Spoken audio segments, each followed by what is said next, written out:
Everyone, কেমন আছো সবাই? আজকে বড়ার ঝোল করেছিলাম। চলো আমি কিভাবে বড়ার ঝোলটা রেডি করলাম দেখাই তোমাদের সাথে। এই জিনিসটা আমার কিন্তু খুব পছন্দের একটা খাবার। তো মসুর ডাল দিয়ে করেছিলাম, এর জন্য মসুর ডাল 1 ঘন্টা আগে ভিজিয়ে রেখেছিলাম জলে। তারপরে এই যে ধুয়ে নিলাম, এরপরে এটাকে ব্লেন্ড করব আর সাথে দেব একটু বোম্বাই মরিচ সেন্ট এবং ঝালের জন্য। তো এটা দিয়ে আমি ব্লেন্ড করে নেব। এই জিনিসটা অনেক দিন ধরে আমার খেতে মন চাচ্ছিল, বাট হচ্ছিল না, তাই আজকে বানিয়েই ফেললাম। এটা আমার খুব পছন্দের, আগে মা বানাতো, আমি খুব এটা পছন্দ করি। এটা শুধু শুধু খেতেও আমার ভালো লাগে, ভেজে রাখতো আর আমি শুধু শুধু খেয়ে ফেলতাম। আজকে আমি বানাইলাম। এবার একটা ডিম দিয়ে দেবো এটার ভিতরে। ডিম দিলে এটা একটু সফট হয় আর একটু স্বাদটাও একটু অন্যরকম লাগে। তো এই যে ডিম দিয়ে মরিচ আর ডাল একসাথে ব্লেন্ড করে নিলাম। এরপরে আমি এটাকে ভেজে নিব।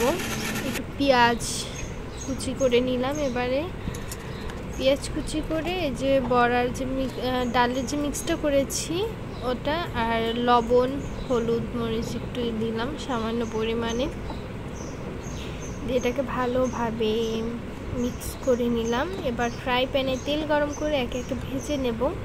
আর এটা শুধু শুধু ভাজা, এটা খেতেও কিন্তু অনেক ভালো লাগে। আর এটা যদি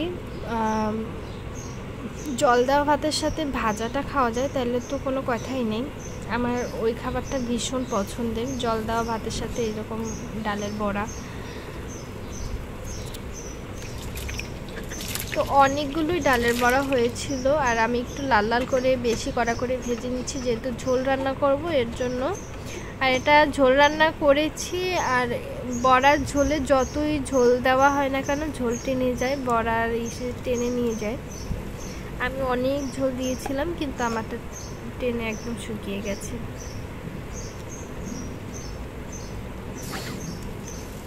বড়ার ঝোল অনেকেই আমাদের বাসায় যে কয়জন আছে সবারই খুব পছন্দের বড়ার ঝোল, আর আমারও খুব পছন্দের। আমার বাসায়ও এরকম রান্না হতো, বড়ার ঝোল খুব পছন্দ করতাম। অনেকগুলো বড়া হয়েছিল, মানে নিয়েছিলাম অল্পই কিন্তু অনেক হয়ে গেছে। তো আমার বড়াগুলো ভাজা শেষ, কিছু বড়া রেখে দেবো শুধু খাওয়ার জন্য, আর তার ঝোল রান্না করব। এর জন্য আমি মশলা পেস্ট করে নিয়েছিলাম পেঁয়াজ আদা রসুন আর টমেটো। তো ওটা তেলের উপরে দিয়ে একটু কষিয়ে নেব। এরপরে জল দিয়ে আবারও ভালোভাবে কষিয়ে বড়ার জন্য ঝোল দিয়ে দেব। আর সাথে এখানে মশলা কষানোর সময় হলুদ মরিচ ধনিয়া জিরা লবণ এগুলো দিয়ে পেঁয়াজ আদা রসুন বাটা কষানোর পরে এটা দিয়ে আরও ভালোভাবে কষাতে হবে। বড়ার ঝোল রান্না করতে আমি আগে মনে করতাম কি জানি দেয়, কীভাবে কি রান্না করবো, কিন্তু দেখলাম না, নর্মালি আছে। এই বড়ার ঝোলটা আর কার কার পছন্দ, আমার তো খুব পছন্দের। তো এই যে ঝোলের জন্য জল দিয়ে দিয়েছিলাম, ওটা ফুটে ওঠার পরে আমি আবার বড়াগুলো দিয়ে দিলাম ঝোলের জন্য। তো আমি কিন্তু এখানে দেখেন যে অনেক জল দিয়েছিলাম ঝোলের জন্য, আর আমি অনেক ঝোল নিয়েও এখানে নামিয়েছিলাম, কিন্তু কি আর করার, লাস্টে আমার ঝোল টেনেই গেল।